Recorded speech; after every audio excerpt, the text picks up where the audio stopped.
Welcome back to Little Willow Homestead, guys. I wanted to share with you our baby brooder, our baby chick, basically their little nursery, if you will.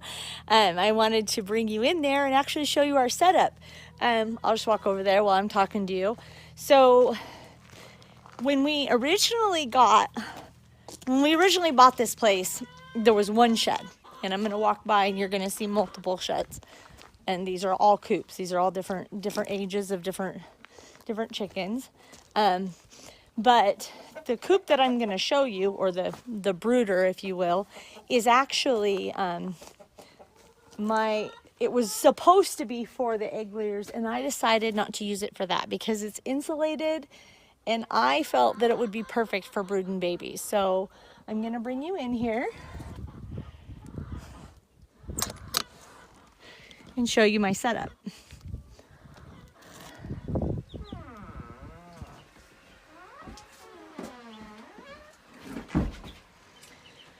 So originally, this is not what I had in mind when it came to brooders.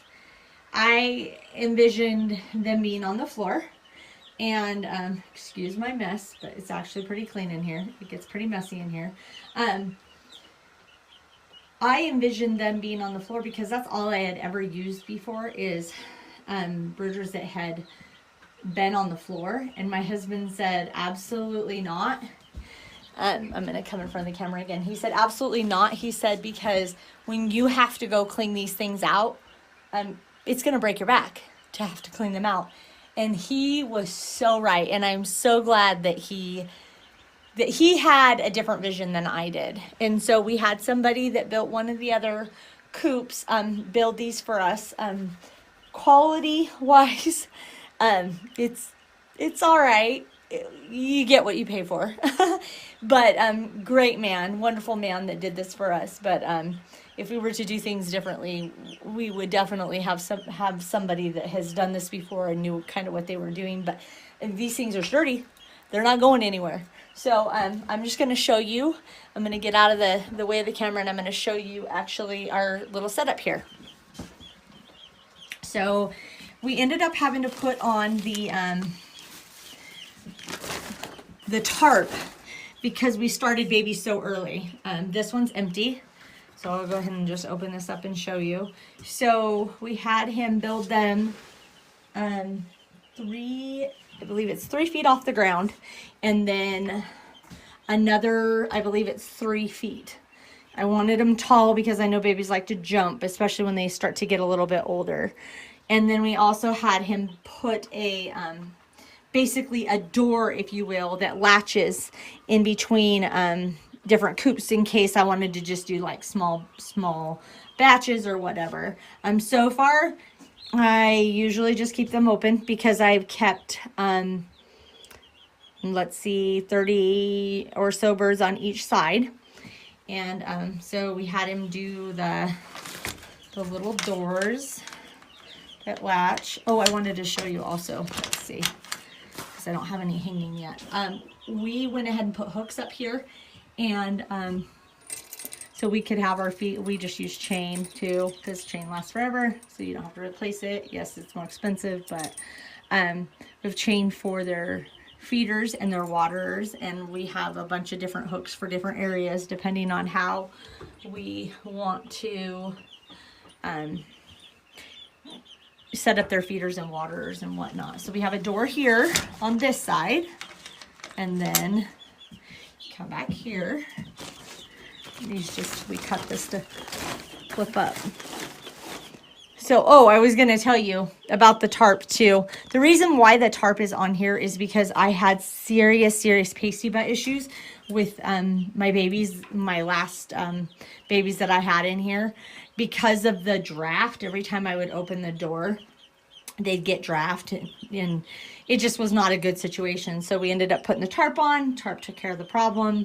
So we were just going to leave that on here, and if we end up having issues with it getting too hot in here, then we'll go from there. We put it on, slapped it on with some boards, just some boards that we had laying around, so we could just take care of that draft issue every time the door would open, because we got those babies really early in February, actually, the very beginning of February, the second day of February. So it was still really cold, and actually it snowed the most in February than it did all winter long. We actually got a second snowpocalypse around here. So this is the end, and it's a little bit smaller of a cage back here.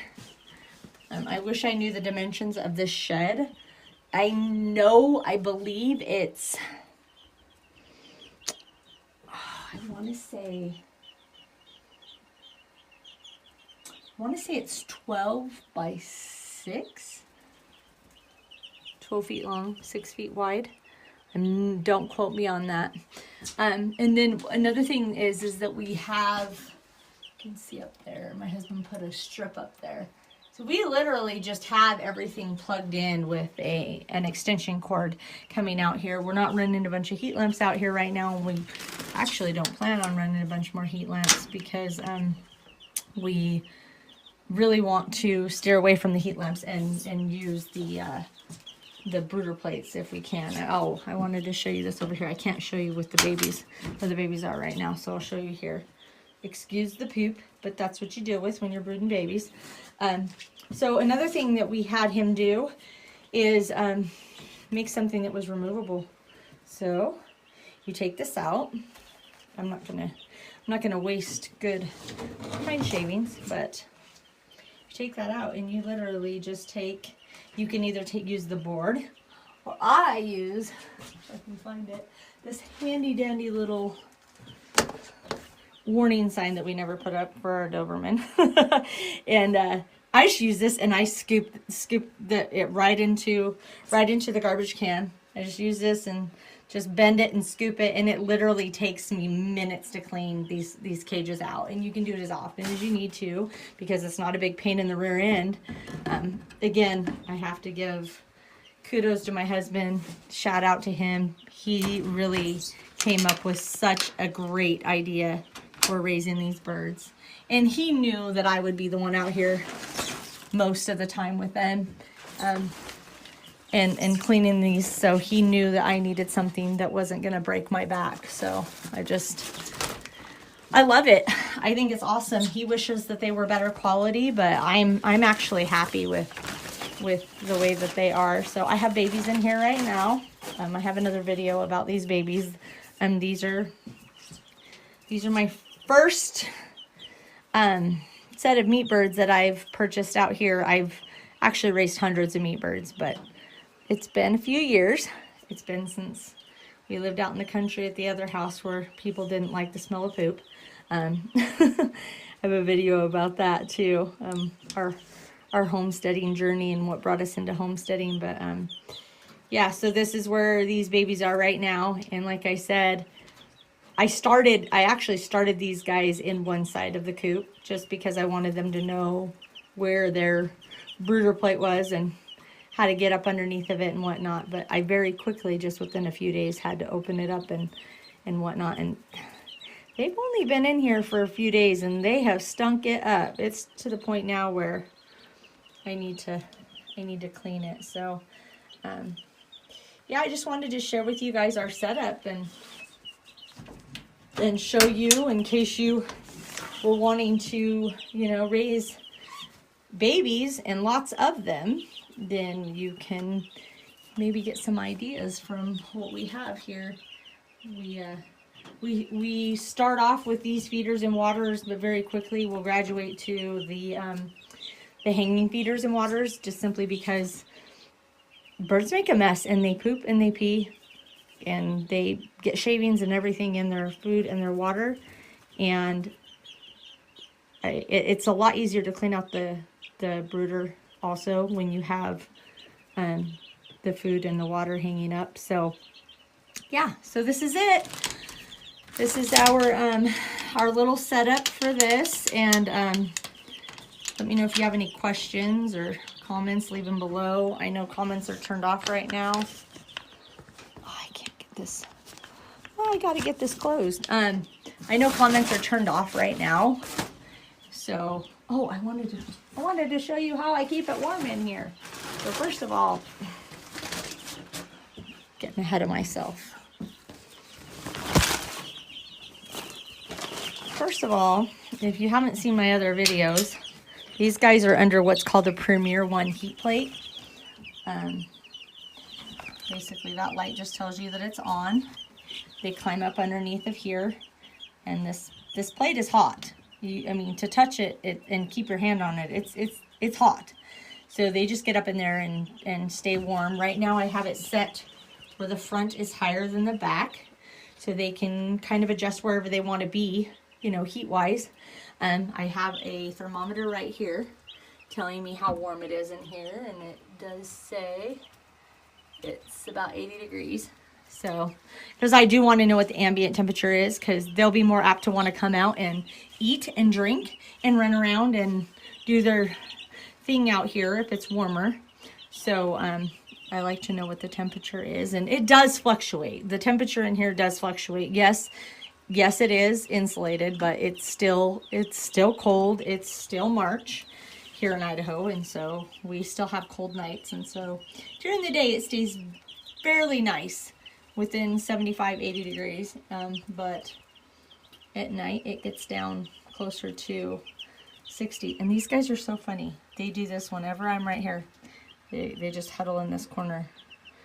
She's gonna touch me or wipe my butt because I have pasty butt or something, huh? You guys are so funny. Those dark ones in there are my Welsumers. Super excited about Welsumers.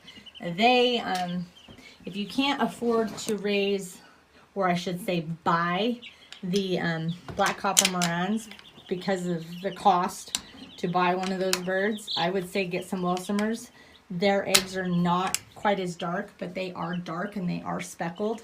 And from all my research that I have done, they are amazing foragers, and they lay really well in the winter, in the cold months. So if you're from an area where it gets really cold, then they'll do really well. So excuse my gigantic mess, but I kind of wanted to just give you a little glance. Over here I have my apple cider vinegar. I make sure to get water and let it warm up before I give it to them. And then, I'm trying to think, oh, I do use masks when I clean the coops. I think if you don't, you're not a very smart person. Chicken dust is not a good thing to breathe. It's actually very toxic. And so unless you keep the door open, which you can't usually do in the colder months, you're gonna be breathing that stuff in. And if you use, you know, diatomaceous earth, you're gonna breathe that in. That's not good for you to be breathing in either. It's just, I think it's wise when you're cleaning the coop, if you can't leave the door open, then you should definitely wear a mask. And these were super cheap on Amazon. Got a huge package of them. You could even, you know, shake them out and reuse them if you wanted to, just to save money. Oh, and out here, it's so funny. So I had an issue with pasty butt. So I